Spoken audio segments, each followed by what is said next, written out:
Great. So, hello everyone. Welcome to this theoretical computer science seminar. Today we have Clément Legrand-Duchesne from this university, Jagiellonian University. Clément started this month, and he will tell us about Kempe recolorings of sparse graphs. Yes. So thank you for the introduction. I'm so quite excited about giving this talk, but also of starting the postdoc here. So yeah. So today I'll be talking about Kempe recoloring of sparse graph. And this is joint work with many people. So maybe the best is just I give you the name of the people I worked with whenever I cite some here. Okay, so let's do a bit of history and start at the very beginning and even a bit before that. So in 1852, there's this very famous problem that arises. A geographer is coloring maps of England, and he notices that you can color them, like the counties, with at most 4 colors, such that any 2 counties that are adjacent receive different colors. Okay, so he wonders whether this is something that is specific to counties of England, or if it's something more general that one can say about maps. So this becomes known as the Four Color conjecture, that you all know. And you can state this as a graph problem if you put a vertex in each of the county and an edge between counties that are adjacent. Now the goal is to find a coloring, the Four coloring of this graph. So I'm not going to talk directly about the Four Color theorem, but rather of some of the tools that were used to prove the Four Color theorem, and Kempe changes is one of them. So in 1879, Kempe is trying to prove the Four Color theorem, and he has an idea. So the idea is the following. Let's start with some coloring that uses too many colors, and let's try to modify it slightly, and step by step, reduce the number of colors until you reach a full coloring of your planar graph. Okay. So to do that, you need to introduce what you mean by modify the coloring. And for that, he introduces this thing called Kempe changes. So take your favorite coloring and choose 2 colors in this coloring. Then you look at the graph that is induced by those 2 colors. And if you swap the colors in one of the connected components of this bicolored graph, then you obtain another proper coloring. So here, for example, if I take yellow and brown, I have 2 connected components. And if I swap yellow and brown on this one, I get another proper coloring. So this is what he calls a Kempe change. And as I said, the goal is to reach some full coloring. So you need to be able to reduce the number of colors doing so. And this is possible. So say, for example, here you're taking yellow and blue.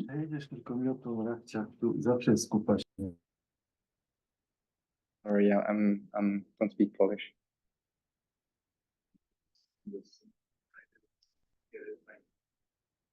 Could you repeat?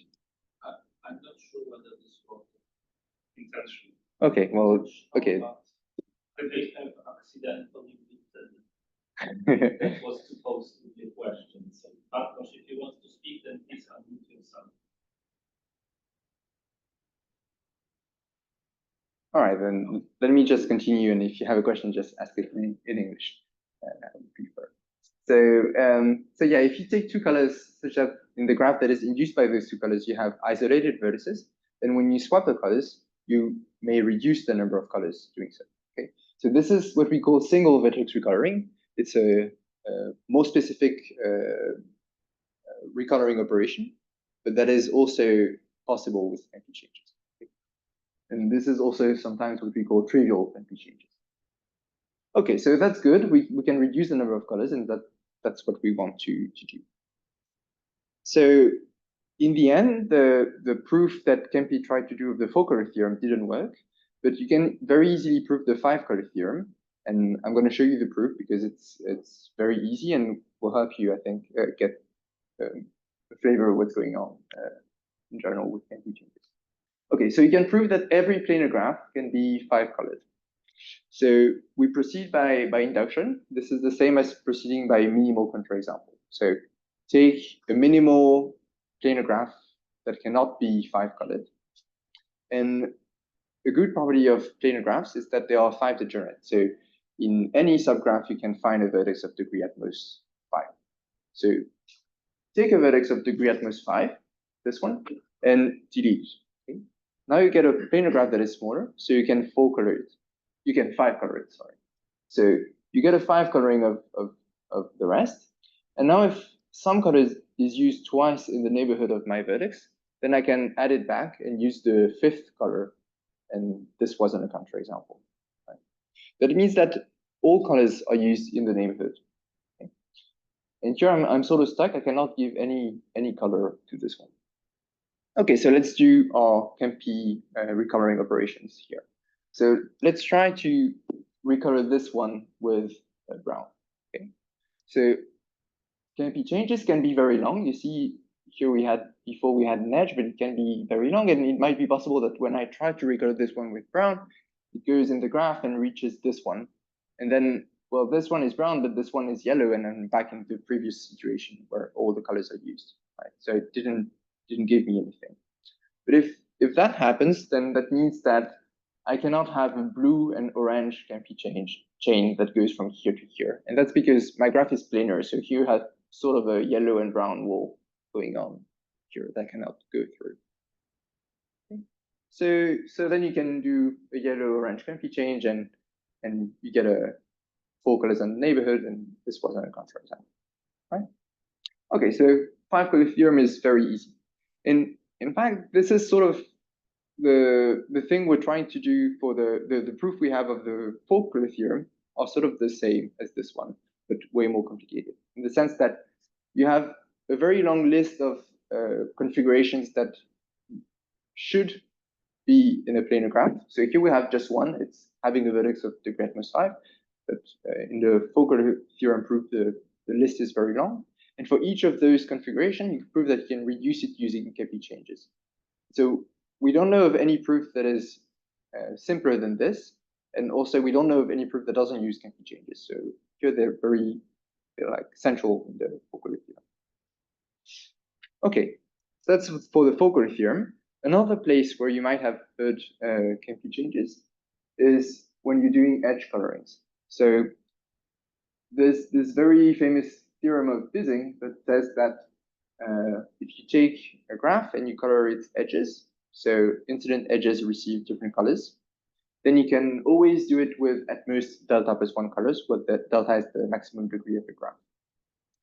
Okay. And the way he proves that is with Kempe changes. So he reduces the number of colors if you reach delta plus 1 edge coloring. And so after he proved that, he had a question. Well, can I say something stronger? Instead of just reaching an optimal coloring, I mean, delta plus 1 coloring, can I always go from one coloring to another with a sequence of Kempe changes? Okay. And this might be very hard if you allow for exactly the optimal number of color, which is chromatic index. But if, say, you add just one, can you do it? So this was his conjecture. And then, so a few years ago, so this 5 people proved it for triangle-free graphs, and then Jonathan Harmony proved it for all graphs by doing some refinement of this proof. Okay. And in this talk, this is the sort of statement we're interested in. When can we reach like when are any 2 colorings equivalent? That is, there is a sequence of Kempe changes going from one to the other. Okay. So let me give you a bit of crash course on reconfiguration. So the question we have is, what does the space of configuration look like with respect to some operation? Here our configurations are coloring of a graph, and the operation we're considering are Kempe changes. So what we usually do is we study something called the reconfiguration graph.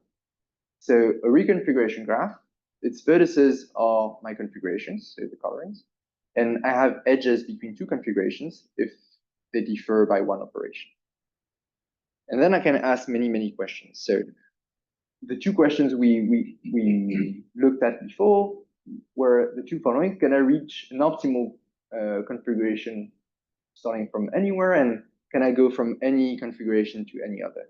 So this is basically asking for connectivity properties of this reconfiguration graph.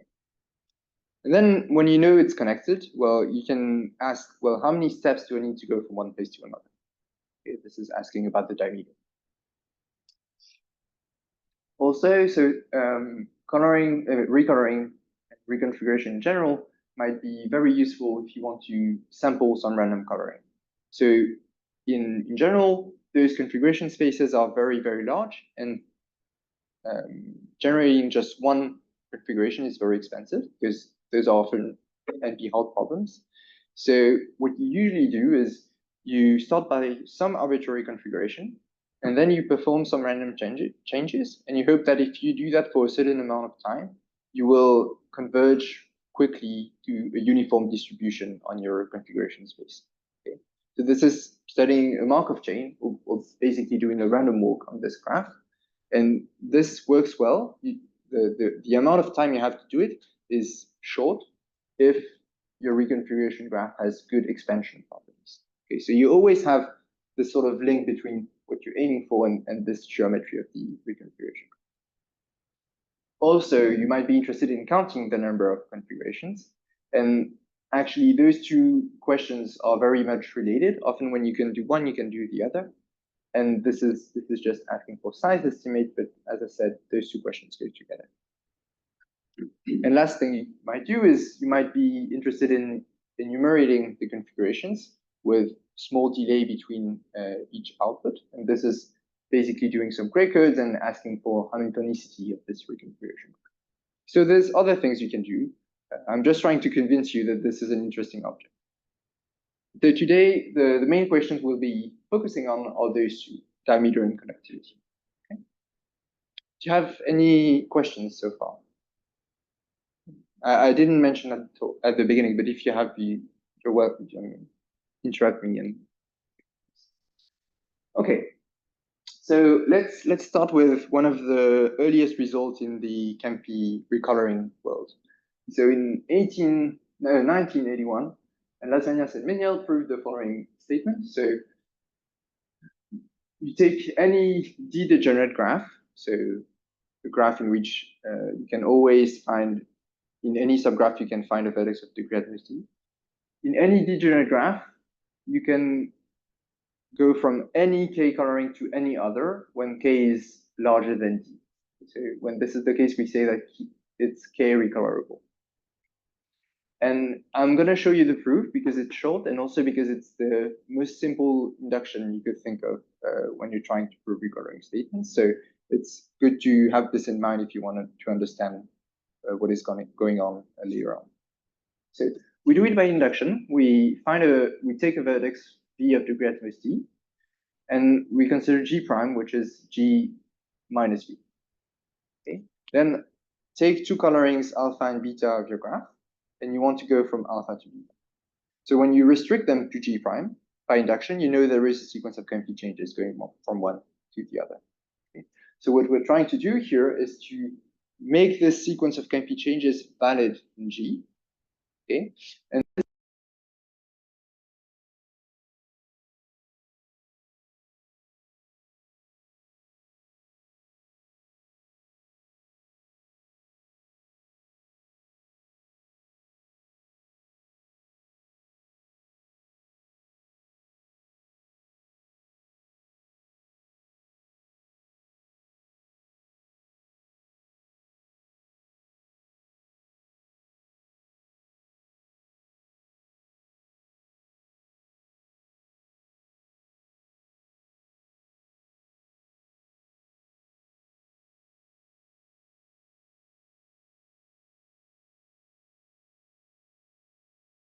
I think.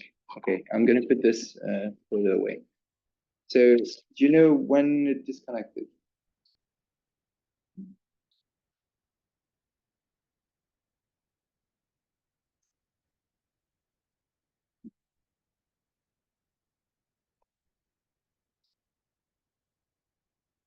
Okay, so should I start over somewhere before or?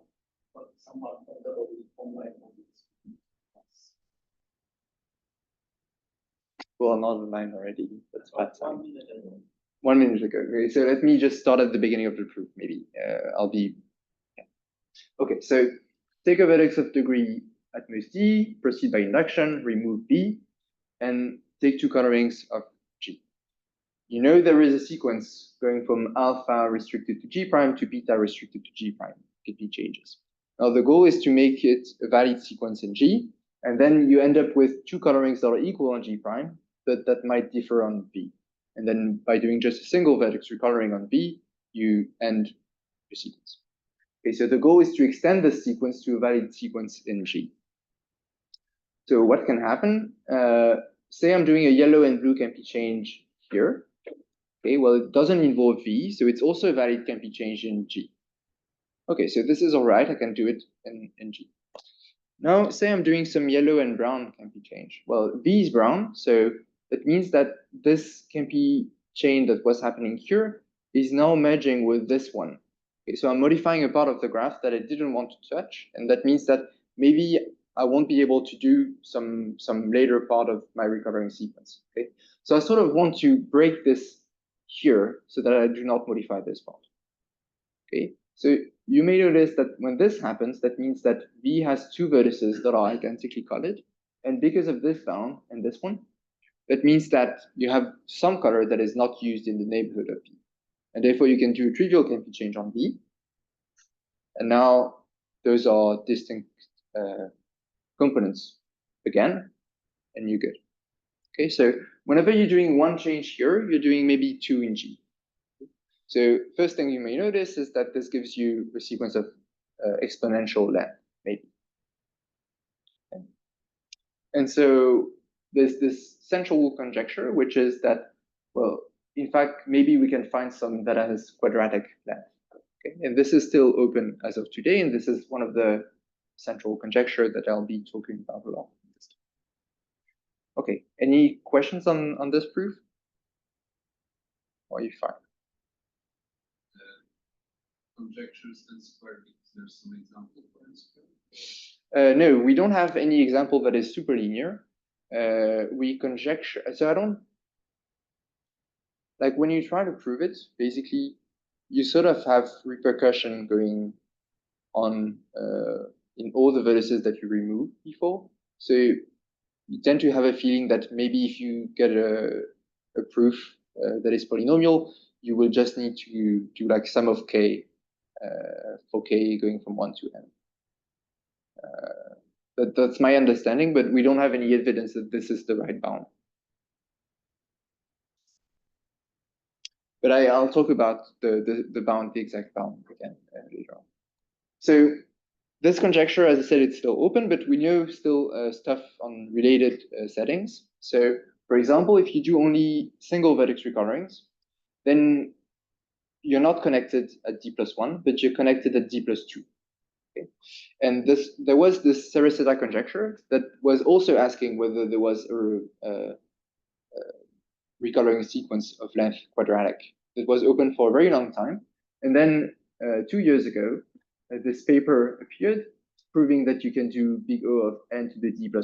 So this is not quadratic, but that is polynomial, and that's the first time we have something polynomial. The thing is, this does not apply to Kempe changes, and the reason for that is that when you do single vertex recoloring, you're modifying very local stuff.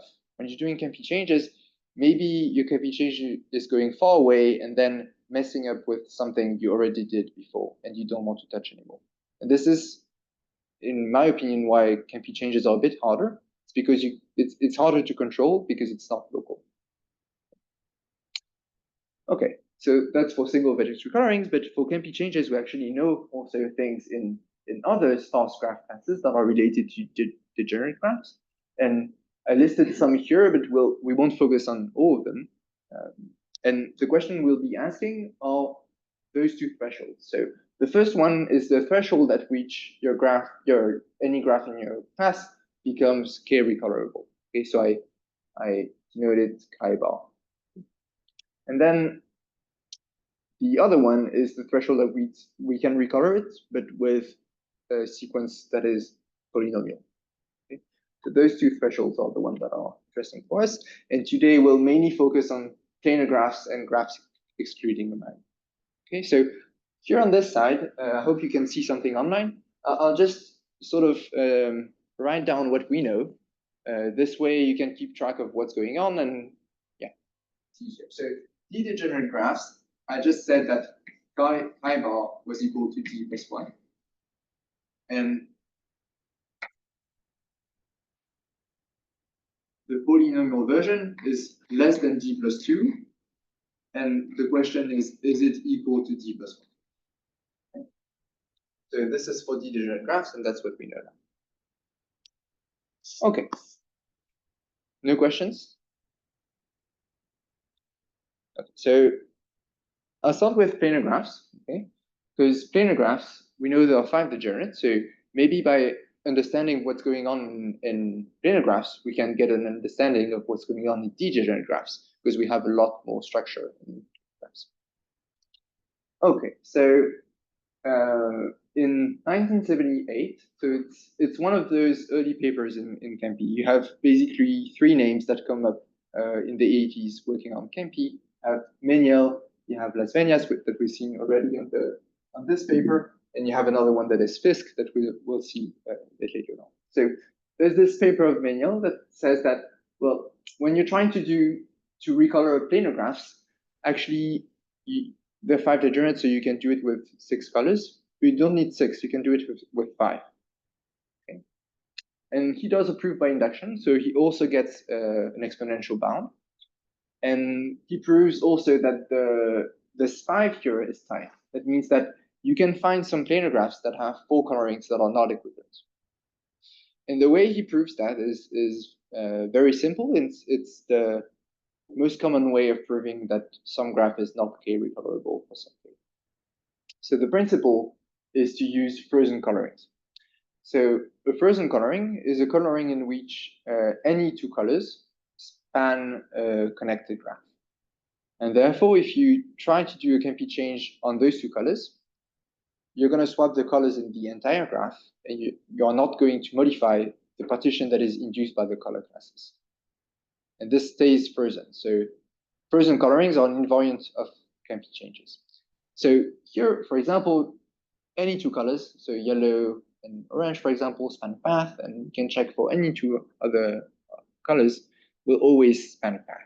So it's always connected, and you have 2 colorings that are not the same, that doesn't have the same color partition. So you cannot go from here to here, right?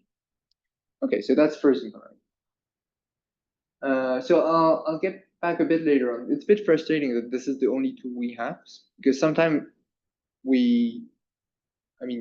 sometimes it's not sufficient, and we don't know if it's recolorable or not. So we would like to have other tools to disprove colorability as well. Okay, so here, when you have this theorem, there's 3 directions in which you might try to improve it. So first one is, well, maybe if I look at more specific planar graphs, then I don't need 5 colors anymore, and I can use fewer colors. Second direction is maybe I can make this proof such that I get a polynomial recoloring sequence. And then the last question is, well, maybe this planar assumption is too restrictive. Maybe I can assume something weaker that includes planar and still do 5 colors. Right? 3 directions. So we'll talk about the 3 of them, and we'll start with the first one, which is refining when you're taking smaller classes. So here we have the third guy that was working on Kempe in the 80s, so 70s even. So he proved that when you take a planar graph, so planar triangulation, that is recolorable. It's not always the case. Then you can always go from any 4 coloring to any other. Okay. And I will also show you the proof of this one, because the flavor of this proof is very different from the others. So take a triangulation, and now look at all edges with 2 fixed colors at the endpoint. So here, orange and brown. You have the edges that we call singular. Those are the edges in which the adjacent triangles are colored blue at the remaining endpoint. And then you have those that are non-singular, in which the colors here differ. Okay, this is the only two type of edges you have in your graph. And using some algebraic, so first thing you might notice is that your coloring is a 3 coloring if and only if all your edges are singular. And you have only one 3 coloring. So your goal is to make all edges singular. So look at the non-singular edges, and using some tools from algebraic topology, what you can prove is that if you fix 2 colors and you look at all the non-singular edges, they span a graph that is in which all vertices have even degree. Okay, so it's basically a collection of cycles glued on top of another. Okay, so if you take one of those cycles, say this one, and you do yellow and blue Kempe changes everywhere inside, well, you won't change anything outside. Okay, so you're gonna make all these edges singular at once. Okay, so you can do this cursively and do this on all non-singular edges. Every time you reduce the number of non-singular edges, and you end up with a 3 coloring, which is unique. So this means you can go from any 4 coloring to any other. And in fact, this argument from algebraic topology saying that the non-singular edges look like this is something that you can make a bit more general, and you can also derive invariance under Kempe changes with this. But the problem is that it's very specific to planar graphs, to triangulations, and to 4 colorings. And those arguments were never used, and we don't see how it could be used to disprove that something is recolorable on a graph that doesn't meet both these 3 conditions. Okay, so this is very specific, and somehow we think that Freudian coloring is the only good reason for, it's the only good obstruction to recolorability. Okay, so this is very specific, like recolorable triangulations. And in 2006, Moore proves that, in fact, you can remove triangulation here. So all planar 3 colorable graphs are 4 colorable. Then if you take bipartite graphs, it's quite easy to show that they are also recolorable. And so this gives you that all planar graphs are chi+1 recolorable. Okay, so here we can add some information here. We have chi bar, which is chi+1. And so here, unfortunately, this is those 2 proofs give you something that is polynomial when you're looking at chi equal to 2 or 3, but when you're looking at chi equal to 4, then it's the lemma from Meyniel, and we still don't know if there is a polynomial version of this one. Okay. Then let me advertise some other question on planar graphs, going in this direction of proving that Freudian colorings are not the only obstruction. So look at triangle-free planar graphs. So there's a theorem of Grudge that says that all triangle-free planar graphs are 3 colorable. Okay. And then several people conjecture that, in fact, they should be all 3 recolorable. Okay. So those people come from statistical physics, and Carl Ferrari is a graph theorist. Okay, so they have different reasons to believe that this is true. And the reasons are the following, from a graph theory perspective at least. So you can prove that triangle-free planar graphs do not have present 3 colorings. And this is very simple to prove. So since Freudian colorings are sort of the only obstruction that we know in this case, then if this obstruction is not present, then maybe this is true. So take a 3 coloring that is Freudian.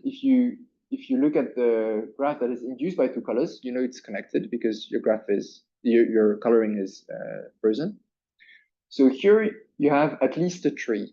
So the number of edges you have between those vertices and this one is number of vertices here plus number of vertices here minus 1 at least. Okay. So if you do the total number of edges, it's greater than 2n minus 3. But the thing is, Euler's formula gives you that the number of edges in triangle preplanar graphs is at most 2n minus 4. So you're lacking just one edge to be frozen. So you cannot be frozen.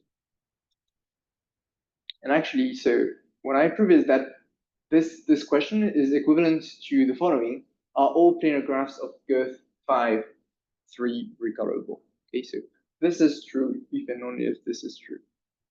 And the good thing is that when you're looking at planar graphs of girth 5, then Euler's formula here gets a lot better. And here you get now a linear gap between frozen colorings and what you can have in triangle graphs. So there's a lot of room to do some changes.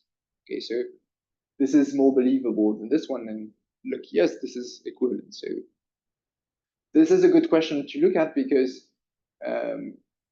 either you prove it and then you're happy this has like applications in statistical physics, for example, or you disprove it and then that means that you have found some other tool to disprove that some graph is k-recolorable.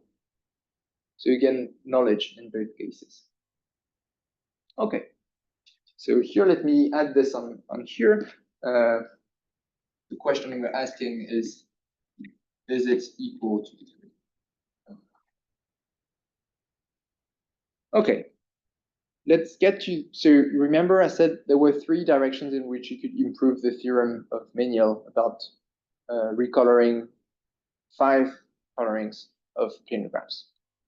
Second one was improve the bound on the number of steps you need. So this is what we do now. Actually, what you can prove is that planar graphs are 5 recolorable in polynomial number of steps. So this is huge, but it shouldn't be the right value. It's probably way less, just that we didn't optimize this proof. Okay, so how do you do it? I'll give you an overview of this. We sort of do the same thing as for degenerate graphs, which is an induction. But in degenerate graphs, the problem was that you had an exponential bound because you remove vertices one at a time. So instead of removing vertices one at a time, say now that I can remove a whole bunch of vertices at once, do my induction step, and if the vertex that I removed is linear, then I'm doing this logarithmic number of inductions. And then by applying a master theorem, you would get something that is polynomial in the end. Okay, so we're not removing vertices one at a time, we're removing linear number of vertices every time. So for it to work with the same arguments as in the degenerate proof, what you need is a set of vertices that is independent. That's because then you don't have any connections between them, they do not interfere, so it's easier to handle. It's also easier to handle if they all have the same colors, and this you can ask for free, like there's at least one of these colors that is linear. And ideally, you want to have degree at most 4 here. And this is not possible in planar graphs, right? In planar graphs, maybe sometimes all vertices have degree at least 5, okay? But in a better world, you could hope for this. So let's say you have this for now and forget about this condition that is not possible. So you have those 2 colorings, alpha and beta, and what you're doing is you're reaching any 4 coloring betas from alpha. And then if you can do that one, surely they're all 5. All 5 colorings are equivalent. So you take this independent set, you remove it, and by induction, you can reach some coloring that is a 4 coloring. So it says it's avoiding 1. Then because of this 2 nice properties, you do sort of the same thing as in the degenerate case of this, and you can extend the sequence of recoloring to a sequence in G. And then what you're going to do is you're going to remove a whole big color class of beta. Okay, so take color 1 in beta. So in particular, I is included in E, but it might be smaller. And now by doing single vertex recolorings, you can get to a coloring delta such that B is exactly the vertices that are colored 1. So now you have two colorings, okay, such that they only agree on color 1, and on color 1 they have the vertices of B. And this is nice because now if you remove B, you have a full coloring of a 3-colorable graph. So you can apply more argument to get to this one. Okay, so maybe let's not dive into the details of what we're doing here. Maybe let's just focus on this. And I told you that I was lying about this condition. Let me explain why it's okay. If you don't ask for vertices of degree at most 4, but vertices at most 6, of degree at most 6 here, then by Euler formula, you're fine, and this exists. The problem is that in this case, you cannot do this extension because the degenerate argument doesn't work. But what is nice is you have this very nice property of planar graphs of this embedding, so you can sort of emulate the fact that they are of degree 4. So say this is some vertex of I, okay, that I'm going to remove. And instead of just removing this vertex, I'm also going to merge vertices with identical colors, and they're going to do the same recoloring than whenever. So when I do that, I want this collapsing thing to stay planar. And this is possible when this collapsing doesn't cross. Okay, so since I need to reach something that has 4 neighbors, this goes well if I have a vertex of degree 5 with 2 identical neighbors, if I have 3 vertices with the same color, or if I have 2 pairs with the same colors but that do not cross. But it goes very wrong if they cross, because then I cannot merge this and merge this. The graph I would get if I delete this, merge this is not planar, right? So you need to do something here. Well, maybe I can do a few Kempe changes to uncross this thing. Okay, and that's basically what we do, and it's sort of the same argument as what we do, for example, for the 5 color theorem that I showed you at the very beginning. Okay, so you can cheat, and this behaves as a vertex of degree 4, and therefore you're fine. So you see in this proof, we've used a lot the fact that graphs were planar, so you had Euler characteristic.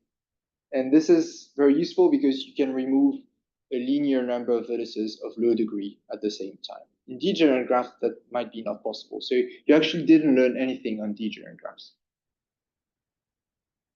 Okay, so now I can complete this thing, and here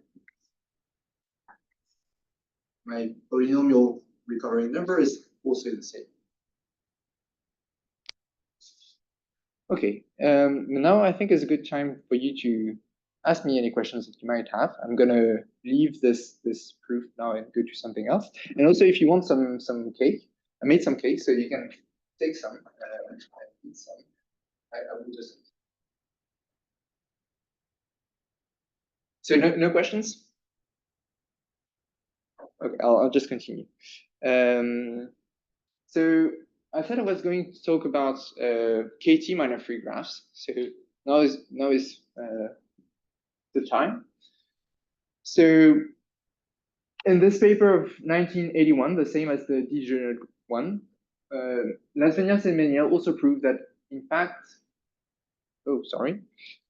we had planar here, and we don't need planar. We only need K5 minor 3. You can read of the K3 minor 3 assumption. Okay, so this is nice. Here you also have 5. And this is also tight for the same reason. Right. So K5 minor 3 graphs are 5 recolorable. This looks a lot like something you would want to have if you wanted to prove some Hadwiger conjecture, but for recoloring, right? So that's actually what they asked for in this paper. So they have 3 conjectures. that we'll talk about here. The first one is this recoloring version of Hadwiger conjecture. So are all the t-colorings of a kt minor free graph can be equivalent? Okay, so that's conjecture one. So here, note that we don't say if those colorings exist, right? If we don't have any t-colorings, well, this is true for some trivial reasons. And so this has nothing to do with Hadwiger, in fact, right?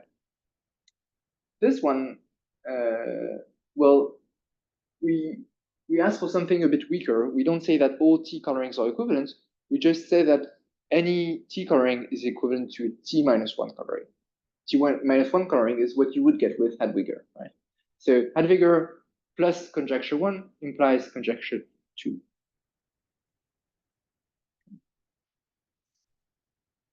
Okay, so conjecture 1, conjecture 2. And as I said, frozen colorings are the main obstruction for recolorability, okay? So maybe a good first step, if you want to prove one of those things, is to prove that they do not admit frozen t-colorings. And this is in mainly what is saying conjecture 3. So let me rephrase it a bit in terms of what we call quasi-minors. So in a minor, you have a collection of bags. The bags are connected, you contract them, and then you get a click. In a quasi-KT minor, you have a collection of bags. The bags themselves are not necessarily connected. It can be, but maybe not. But when you take them 2 by 2, they are connected. This is sort of a mix between minors and frozen colorings.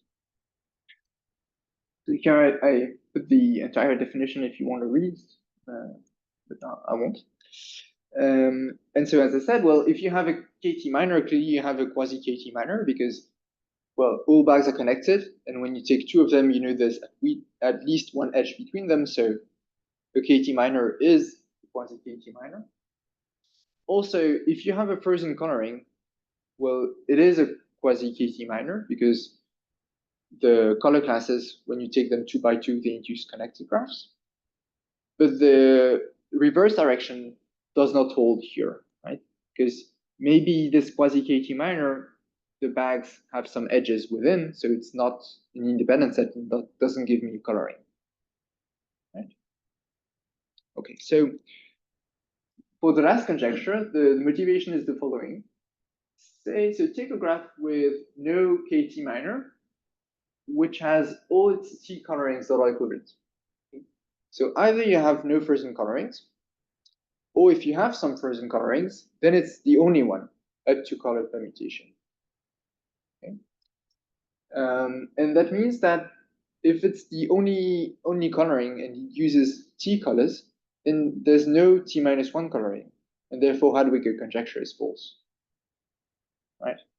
So conjecture 3 says that if you don't have any KT minor, then you don't have any quasi-KT minor.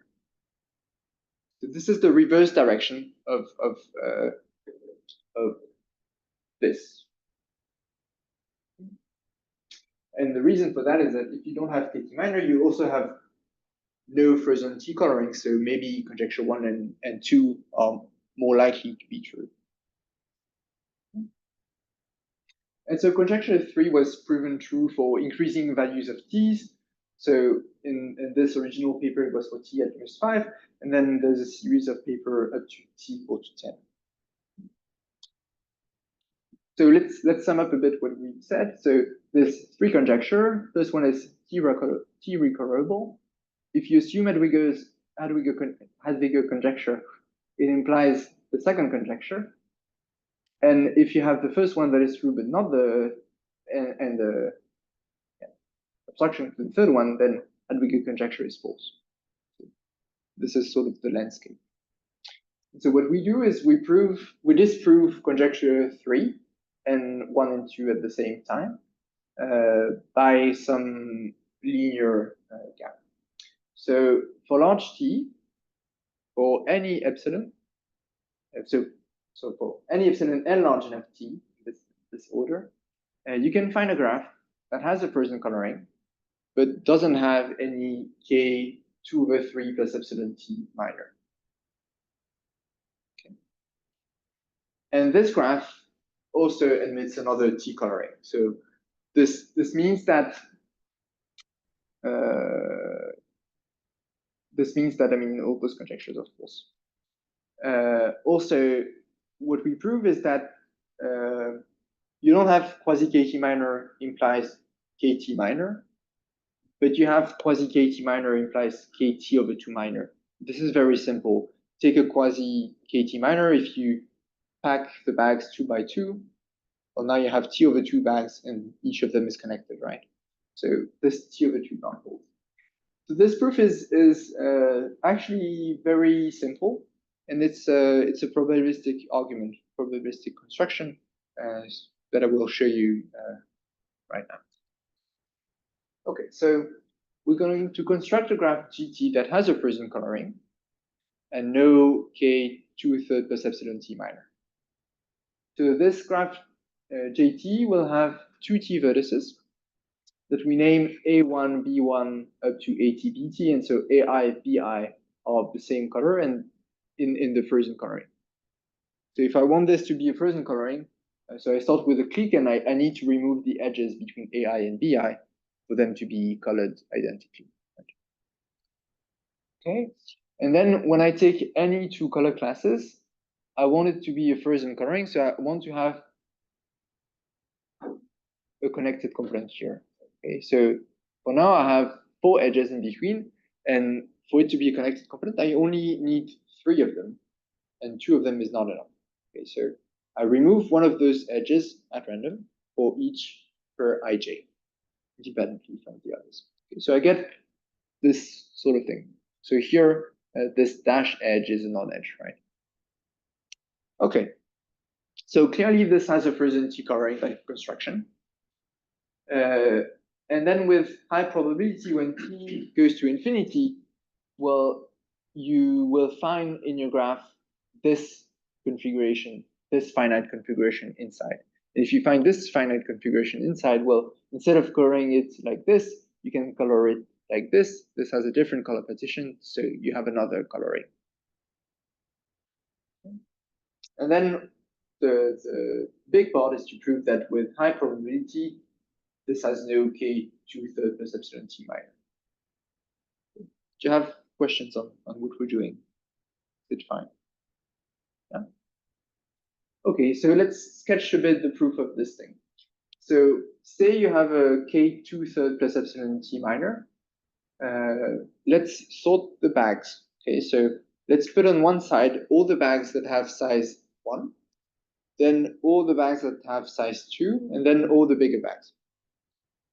Okay, so the bags of size 1, they form what I call a simple minor. Then I have a double minor with the bags of size 2 and triple minor with the bags of size 3. And I'm going to bound the size of each of those. Okay, this will give me this bound. So maybe the easiest is this one. Okay, JT has no triple k 2 over 3 t plus 1 minor. Okay, so say I have this amount of bags that have size at least 3. If you do 3 times this thing, you get more than 2t, and you have only 2t vertices. So that doesn't fit in the graph, right? That's why you get 2/3. And the simple and double minors, well, they have size. They cannot have linear size with high probability when t tends to infinity. So let's do this one because it's simpler. The simple minor, what is that? So we have bags of size 1 that are all connected together. That's just a click, right? And so this looks a lot like a random Jagiellonian graph with probability 3, 4. It's a bit different, but I mean, it's the same arguments. And so the size of the click in this thing is roughly log n, right? So it's much smaller than this thing. So with high probability, you won't have any simple minor. For double minors, you need to refine this argument a bit, but it's mainly the same thing. Okay. So you don't have linear size bags, simple minors and double minors, and therefore you cannot have a 2/3 plus epsilon t minor when t tends to infinity. Okay, so open questions on this thing. So first thing you can look at is what is the smallest c, so that for large enough t, you have a graph with a quasi-kt minor, but no k ct minor. So we've proven that C is at most 2/3. And by the argument I showed you of transforming a quasi-minor into a minor, we know it's at least 1/2. But we don't know which of these two bounds is the correct one, and if any of these two bounds is the correct one.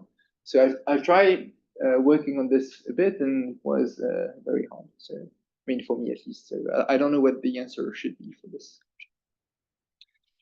Then the second question is, well, we wanted to prove that the recoloring number of those KT minor free graph was T.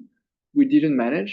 Maybe we can prove CT, like linear Hadwiger, but linear recoloring Hadwiger. And so we know it's at least 3/2 of T. We also know that KT minor free graphs are T root of log T degenerate T, and this is tight. So we know that recolorable for this amount, but this is not linear, so we don't have any linear bound here. So it's somewhere in between, but we don't know. And then also the question you can ask is, well, what is the maximum T such that this recoloring number is T? Like, we know it doesn't hold for all T, but maybe it's true for some value of T. It's at least 5. So I realized that I forgot to complete this thing. So yeah, the question we're looking is this. So it's different than T. We know that it's bigger than 3/2T, and that it's a big O of T square of log. And we don't know anything for. Yes. Last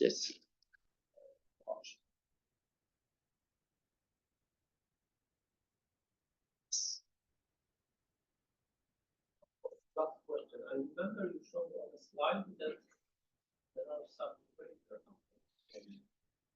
numbers. Yes, we have some greater numbers for no frozen colorings, not for the recoloring thing, for the quasi-minor.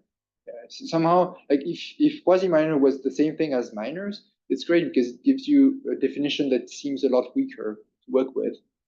So they try to improve this value of T for this reason, but it's not true in the end. Okay, so let me get to conclusion. The conclusion. I can also complete this picture, so we know things in other graph classes. So here we know when you have bounded maximum average degree, we know that it's this maximum average degree plus epsilon. And actually, you can do the same trick as in planar graphs. When you have bounded MAD, you can find a lot of vertices with degree close to this MAD. And therefore, we can remove them all at once. And the polynomial recurring number is the same.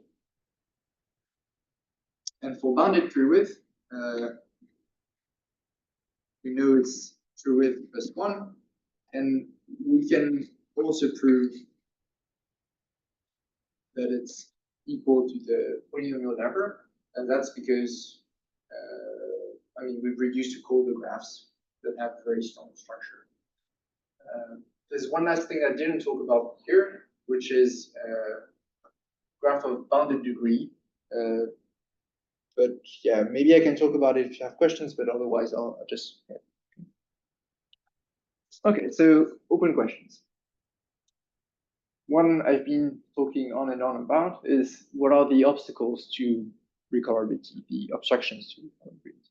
So we've seen two, this topological argument that is not really a good one because it's very specific to planar triangulated graphs with 4 colorings. And we've seen another one that is frozen colorings and that we think is the only one. And I've said that triangle-free planar graphs are a good class of graphs to look at because they don't have any frozen colorings. For those of you that seen my talk in PCC, the Reed conjecture I was talking about is also something that falls in this direction, where you have no frozen colorings. Okay, then we still don't know if this is true, this equality is true. Like, are d-degenerate graphs d-recolorable d+1 are recolorable in bigger n square steps. So there's a +1 missing here. Sorry for that. We still don't know that. Also, so something that is very frustrating, as I said, so Kempe changes are non-local, and for this reason, we don't understand them very well. And in particular, we don't have any example of classes of graph for which the number of steps, the diameter of the reconfiguration graph is not linear. We don't have any super linear lower bound in diameter. Okay, so this exists for single vertex recoloring, but not for Kempe changes. And also, so you can prove that, so assuming that P space is not NP, but with some reduction, you can prove that there are some reconfiguration graphs in which some connected components have sub-polynomial size, but we don't have any explicit construction, so we don't really know what's going on. This is very frustrating. Anything above linear would be great. Anything above polynomial would be even better, but we're very far from proving anything here. Then this question of linear recoloring, how do we go, is still open as well. It's a big one. And then also, if you want to do random sampling, this is something I haven't talked about much here, but you can do Kempe changes. And people have been doing global dynamics, so single vertex recoloring all the time because it's very local, so you understand what's going on. Even then, it's hard, but with Kempe changes, you have a lot of more flexibility. So it's harder to prove results, but you're less stuck. So my hope is that using Kempe changes, you can do random sampling more efficiently. Okay. And I think that if you understand this thing a bit better, this would give you some intuition to solve this. Okay, so thanks a lot for your attention. I'm going to stop here.